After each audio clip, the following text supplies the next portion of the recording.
gure berezitasunetako bate bai da garaiko arraiak hartzen dugula. Antxoa garaian, barbarinak egoain da garaia, hola, garaiko arraiak. Bueno, orain bai, barbarinak aurkeztuko dizkizuet. Barbarinak, azteko, arrai urdina da, uben dakalako isatxa. Ez legatza bezala, legatza plano daka. Legatza arraintxuria delako. Eta barbarinak daude bi motatakoak. Arroketakoak eta defango esaten den bezalakoa. Eta arroketakoak dira zapore hobea daukate eta betire garesti izaten dira ere bai. Eta defango ere bai izena daka pixkat itxusia, baina ere onak atetzen dira.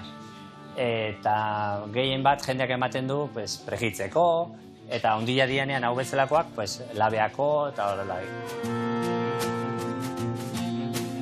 Gehien bat, barbarinak arrantzatzen dira Atlantikoan eta Mediterranean ere bai, baina honeak hartzen dugu mengoak, Golfo de Bizkaia. Hortik arrantzatuak izaten dira guk hartzen dugunak. Hemen eukita arrai freskua ez dugu Mediterraneo joan behar arrai erostea. Pasaira joaten ganean normalin barbarinak erostea, normalin izaten dira tamaina ezberdinetan klasifikatuak, eta adibidez hok dira handileak, hau da, handileak, eta izaten dira ere bai txikiagoak. Batzuk prestatzen dira erabatea, bestik beste erabatea, eta denak daude honak.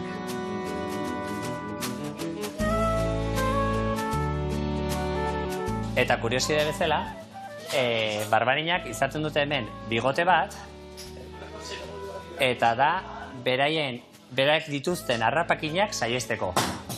Eta kolore gorrixka hau ematen dio itxaskiak edo mariskoa jaten dutelako.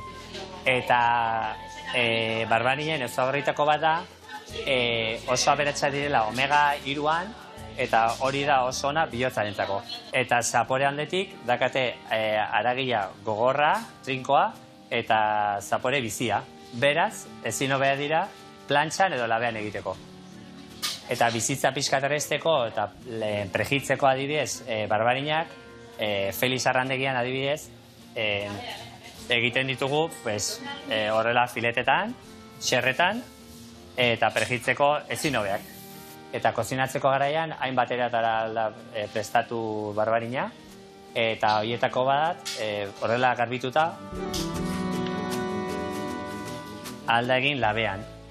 Eta beste modu bat, izango litzake pregituta, baina bai hortako hartuko genuke barbarina txikiagoak. Pregitzeko, horrela, oso-osoik. Barbarinen garaia izaten da apiriletik urrira arte. Eta barbarinak Euskal Herri mailan bai ezaguna dira arrai jaten den bada eta garaian deni meintzat ondo saltzen da.